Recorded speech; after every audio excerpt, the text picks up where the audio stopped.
নমস্কার দর্শকবৃন্দ, আমি কৃষ্ণ সিনহা শিলচর নিউজে আপনাদের সবাইকে স্বাগত জানাই। ইম্পর্টেন্ট গুরুত্বপূর্ণ কয়েকটা খবর নিয়ে আসলাম, সঙ্গে থাকবেন। ভিডিওটা দেখার সঙ্গে সঙ্গে চটকা লাইক কমেন্ট করে শেয়ার করবেন যাতে সবার কাছে গুরুত্বপূর্ণ খবরটা পৌঁছে যায়। দর্শকবৃন্দ, ঘূর্ণিঝড় রেমালের প্রভাব সমগ্র ভারতবর্ষের বিভিন্ন প্রান্তে দেখা গেছে। দর্শকবৃন্দ, আমরা দেখলাম পশ্চিমবঙ্গে, তারপরে উত্তর পূর্বাঞ্চলে, তার সঙ্গে আমাদের উত্তর পূর্বাঞ্চলের বিভিন্ন রাজ্যে, আপনাদের মিজোরাম, মেঘালয়া, আপনাদের সেই মণিপুর, তারপরে আমাদের আসাম, এরকম পড়েছে। বাংলাদেশেও তার প্রভাব পড়েছে। দর্শকবৃন্দ, তো এখন যে কন্ডিশনটা, সেই কন্ডিশনটা আজকেও থাকবে, আগামীকালকেও থাকার সম্ভাবনা, মানে 29 তারিখও থাকবে।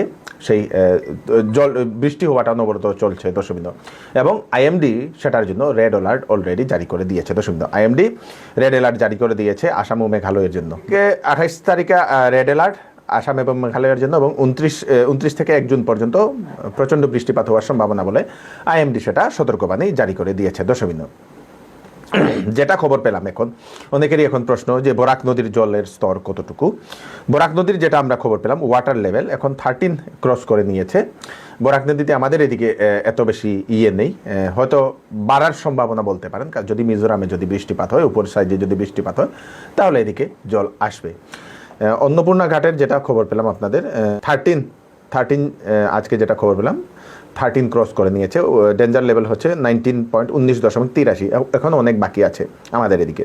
আমাদের হাইলাকান্দি জেলার 3টা নদীর, যেটা ধলেশ্বরী, কাটাখাল, তো ধলেশ্বরী নদীর যেটা ঘাড়মুড়াতে, সেটা ডেঞ্জার লেভেল যেটা ছিল সেটা ক্রস করে নিয়েছে। ডেঞ্জার লেভেলটা হচ্ছে আপনাদের 27.96 মিটার, সেটা ক্রস করে আজকে দুপুরবেলা অবধি 28.24 মিটার রাইজিং অবস্থায় আছে, বাড়তেছে 28 সেন্টিমিটার করে বাড়ছে ঘন্টায় বলে দুপুরবেলা অবধি যেটা আসে। কাটাখালের যেটা খবর আসে মাটিজুড়িতে যেটা ডেঞ্জার লেভেল হচ্ছে আপনাদের 20.27, এবং সেটা 17 দুপুর অবধি 17.80, আরও কয়েকটু সেটাও রাইজিং অবস্থায়। সবগুলা আমাদের বরাক নদীও রাইজিং অবস্থায়, আপনাদের সেই কাটাখাল নদীও রাইজিং, ধলেশ্বর নদীও রাইজিং, কিন্তু ধলেশ্বর নদীতে ডেঞ্জার লেভেলটা সেটা ক্রস করে নিয়েছে। দর্শকবৃন্দ, তো এখন আরেকটা যেটা খবর আসে করিমগঞ্জ জেলার রামকৃষ্ণনগর ব্লকের পল্লীশ্রী গ্রামের যে সিংলা নদী, সেই সিংলা নদীটা ওভারফ্লো হয়ে সেই গ্রামে অনর্গল জল ঢুকছে। দর্শকবৃন্দ, আজকে একটা ভিডিও আমাদের কাছে আসে, এবং সেখানে যদি অনবরত এরকম বৃষ্টি থাকে, তো হয়তো আগামীকালকে অবধি সেই গ্রাম বা আশেপাশের যে অঞ্চলগুলো সম্পূর্ণ বন্যায় প্লাবিত হবে। দর্শকবৃন্দ, এরকম অনুমান লাগানো হচ্ছে, অনবরত জল ঢুকছে। দর্শকবৃন্দ,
এই যে জিনিসগুলা দেখে আসামের মাননীয় মুখ্যমন্ত্রী ডক্টর হিমন্ত বিশ্ব শর্মা মহোদয় উনি জানিয়েছেন যে আসামের বেশ কয়েকটি জেলাতে শিক্ষা প্রতিষ্ঠানগুলো 29 তারিখ অবধি বন্ধ করার ঘোষণা করে দিয়েছেন।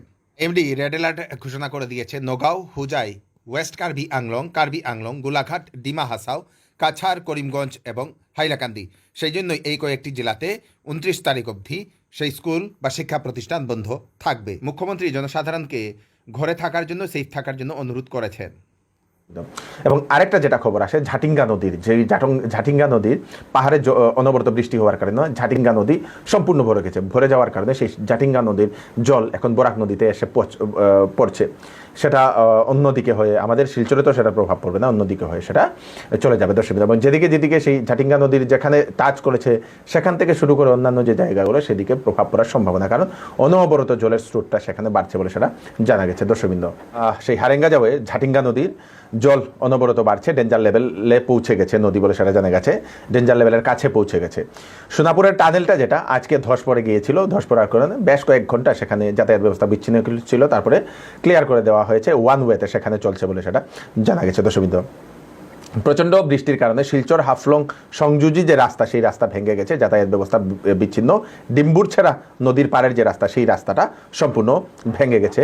দর্শকবৃন্দ, মণিপুরের সেনাপতিতেও প্রচণ্ড বৃষ্টির কারণে বন্যা ও ল্যান্ডস্লাইডের খবর আসে আমাদের কাছে। দর্শকবৃন্দ, মিজোরামের বিভিন্ন জায়গাতে ধস পড়ে মৃত প্রায় 20 জনেরও অধিক বলে সেটা জানা গেছে। আর রেমালের আরও বেশ কয়েকটা খবর আছে, তার আগে আরেকটা খবর দিয়ে দিই, চিকিৎসা সংবাদ একটা। আগামী 31শে মে 2024 শুক্রবার হায়দ্রাবাদের সুপার স্পেশালিস্ট ডাক্তার কিমস শামসাইন হাসপাতালের super specialist urologist doctor BC হস্ট্রা শিলচরের প্রেমতলার কিওর প্লাস ক্লিনিকে দুপুরবেলা 1টা থেকে উনি রুগী দেখবেন। কিডনিতে পাথর, মূত্র এবং মূত্রনালী সংক্রান্ত যে কোনো সমস্যা, মূত্রতন্ত্রে ইনফেকশন, প্রস্রাবে রক্ত যাওয়া, প্রস্রাবে জ্বালাপুরা, প্রস্রাব বন্ধ হয়ে যাওয়া, প্রস্রাবের রাস্তায় ব্লক হওয়া, প্রস্রাবে কন্ট্রোল না থাকা, তলপেটে ব্যথা, অন্ডকোষে ব্যথা, যৌন মিলনের সমস্যা, ব্লাডার এবং প্রস্টেট গ্ল্যান্ডের সমস্যা, ওভারি সংক্রান্ত সমস্যা, রাত্রে বাচ্চাদের বিছানায় প্রস্রাব করা বা বাচ্চাদের মূত্র সংক্রান্ত সমস্যা হলে সেই ডাক্তারবাবুর সঙ্গে আপনারা কনসাল্ট করে নিতে পারেন। ডক্টর বি শ্রী হার্ষা উনি আগে থেকে বুক করতে পারেন আপনারা 6900701891 03842356843 প্রেমতলার cure plus clinic Silchar. Wedding season উপলক্ষে শ্যামসুন্দর জুয়েলার্স আপনাদের জন্য নিয়ে এলো নিত্য নতুন ডিজাইনের হলমার্কযুক্ত গহনার বিশাল সম্ভার, সঙ্গে পাচ্ছেন গহনার মজুরিতে 50% পর্যন্ত ছাড়। এছাড়া এখানে আছে পুরাতন সোনার বদলে নতুন গহনা নেওয়ার বিশেষ সুযোগ। তাই দেরি না করে তাড়াতাড়ি চলে আসুন শ্যামসুন্দর জুয়েলার্সে। Shyamsundar jewellers, central road, Silchar. Sale sale sale, এবার চৌধুরী টেক্সটাইল দিচ্ছে আপ টু 40% ডিসকাউন্ট কাপড়ে। বেনারসি শাড়ি, ফ্যান্সি শাড়ি, সিল্ক শাড়ি, লেহেঙ্গা, শারারা, গারারা, শেরওয়ানি এবং বিবাহের সব ধরনের কাপড় তথা সামারের সব ধরনের কাপড়ের উপর থাকছে 40% ডিসকাউন্ট। তাড়াতাড়ি দেরি না করে চলে আসুন চৌধুরী টেক্সটাইলে, ফাটক বাজার, শিলচর। সেই সাইক্লোন রেমালের প্রভাব মণিপুরও পড়েছে। সেনাপতিতে প্রচণ্ড বৃষ্টির কারণে বন্যামূলক পরিস্থিতি, ল্যান্ডস্লাইডও সেখানে হয়েছে বলে সেটা জানা গেছে। আজকে শোনিতপুরে ঢেকিয়াজুলি থেকে একটা খবর আসে, একটি স্কুল বাসের উপর ভেঙে পড়ে গেছে। ভেঙে মানে সেই জোর থেকে সেই উঠে একটি গাছ সেই স্কুল বাসের উপরে পড়ে গেছে। স্কুল বাসের ভিতরে ছিল অনেক ছাত্রছাত্রী। উর্সলা উচ্চ মাধ্যমিক বিদ্যালয়ের প্রবেশ মুখে সেই দুর্ঘটনাটি ঘটেছে এবং ছাত্রছাত্রীদেরকে আহত অবস্থায় স্থানীয় হাসপাতালে নিয়ে যাওয়া হয়েছে।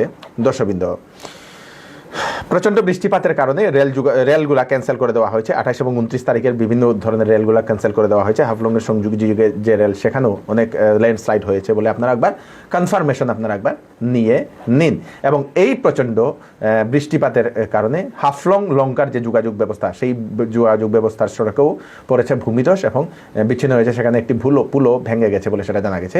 পুলের সাইডের সমস্ত সেই মাটি সম্পূর্ণ চলে গেছে এবং সেই কারণে সেখানে যোগাযোগ ব্যবস্থাও বিচ্ছিন্ন বলে সেটা জানা গেছে। দর্শকবৃন্দ, তার সঙ্গে সঙ্গে আরেকটা হচ্ছে মেইন, যেটাকে আমাদের সরকারকে আর একটু চিন্তা করা দরকার, ফ্লাইট ফেয়ার নিয়ে। শিলচর টু গুয়াহাটি একটুখানি বৃষ্টি হলেই রাস্তা যদি দুই জায়গার যদি বন্ধ হয়ে যায়, আমাদের শিলচর থেকে গুয়াহাটি যাওয়ার যদি রাস্তা, যদি ট্রেনের লাইন এবং সেই বাই রোডের লাইন যদি বন্ধ হয়ে যায়, তাহলে ফ্লাইট ফেয়ার বেড়ে যাচ্ছে। একটা জিনিস দেখলাম, 29,000 থেকে প্রায় 60,000 অবধি সেই flight fare Silchar to Guwahati আধা ঘন্টার সফরের জন্য। সরকার কেন এই ফ্লাইটগুলোর উপরে একটু কন্ট্রোল করছে না, সেটাও একটা বিরাট বড় একটা প্রশ্ন। দর্শকবৃন্দ, একটু কন্ট্রোলভাবে হাইয়েস্ট ফেয়ার না নেওয়ার জন্য, হাইয়েস্ট ফেয়ার সরকার যদি সিলেক্ট করে দেয় যে কোনো সিচুয়েশনে হোক, তাহলে ভালো হবে। দর্শকবৃন্দ, কাছাড় জেলার উধারবন্দ আরক্ষী থানার অন্তর্গত গোসাইপুর ময়নারবন্দ আমতলা এলাকার একজন বাসিন্দা মাজমিল আলী লস্কর, 63 বছর বয়স, মধুরা নদীতে উনি রাস্তা দিয়ে যাওয়ার সময় পিছল খেয়ে উনি নদীতে পড়ে যান। তারপরে স্থানীয় জনগণ পুলিশকে খবর দেয়। পুলিশ ঘটনাস্থলে পৌঁছে এনডিআরএফকে খবর দেয়। এনডিআরএফ বেশ কয়েক ঘন্টা মধুরা নদীতে ওনারা সেই তাল্লাশি চালান। সন্ধ্যাবেলা অব্দি খবর পাওয়ার মধ্যে সেই ব্যক্তির কোনো খোঁজ খবর পাওয়া যায়নি। ঘটনাটা হচ্ছে মজমিল আলী লস্কর, আপনার নদীর কিনারে আসছে স্নান করার লাগিয়া, নমাজও দিতে। এই সময় আপনার ছাতা আসলো আর আপনার বাতাসে ধরছে খুব বেশি। বাতাসে ধরার পরে এই বাতাসে নিয়ে আরিয়া নদীর তলায় দিতে আর নদীর স্রোতে বাঁচিয়া গেছে। কটার সময় ঘটনা? এটা আপনার 12টা থেকে 12:30। আমার কাছে ফোন গেছে আপনার 12টার সময়। আসামের মাননীয় মুখ্যমন্ত্রী ডক্টর হিমন্ত বিশ্ব শর্মা মহোদয় জনসাধারণকে রিকোয়েস্ট করেছেন ঘর থেকে না বেরোনোর জন্য। আপনারা যদি গুয়াহাটি থেকে শিলচর যেতে চাইছেন, শিলচর থেকে ত্রিপুরা আসতে চাইছেন, বা আপনাদের ত্রিপুরা থেকে আপনাদের গুয়াহাটি যাইতে চাইছেন, তাহলে আপনারা একটু ধৈর্য ধরুন, 2-1 দিন বৃষ্টিটা কমে যাক। বৃষ্টিটা কমার পরে হয়তো 29 তারিখ অবধি তো সেই অ্যালার্ট জারি করে দেওয়া হয়েছে, হয়তো 30 বা 31 তারিখে হয়তো কমার সম্ভাবনা। তো যদি এরকম ঠিক হয় তাহলে আপনারা যাবেন, রিস্ক নেবেন না। যে কোনো রোডেও যাওয়ার জন্য আপনাদের কোনো ধরনের প্রোগ্রাম যদি থাকে আপনারা ক্যান্সেল করে নিন, কারণ সব দিকে আপনারা দেখছেন পরিস্থিতি এখন কি চলছে। ভিডিওটা তাড়াতাড়ি সবাইকে পাঠিয়ে দেবেন যাতে সবার কাছে পৌঁছে যাক। আমি কৃষ্ণকান্ত সিনহা আবার নতুন আরেকটি ফ্রেশ আপডেট নিয়ে আবার আপনাদের সবার সাথে ফিরে আসবো। ততক্ষণ আপনারা সুস্থ থাকবেন, সেফ থাকবেন, সবাইকে সেফ রাখবেন। নমস্কার।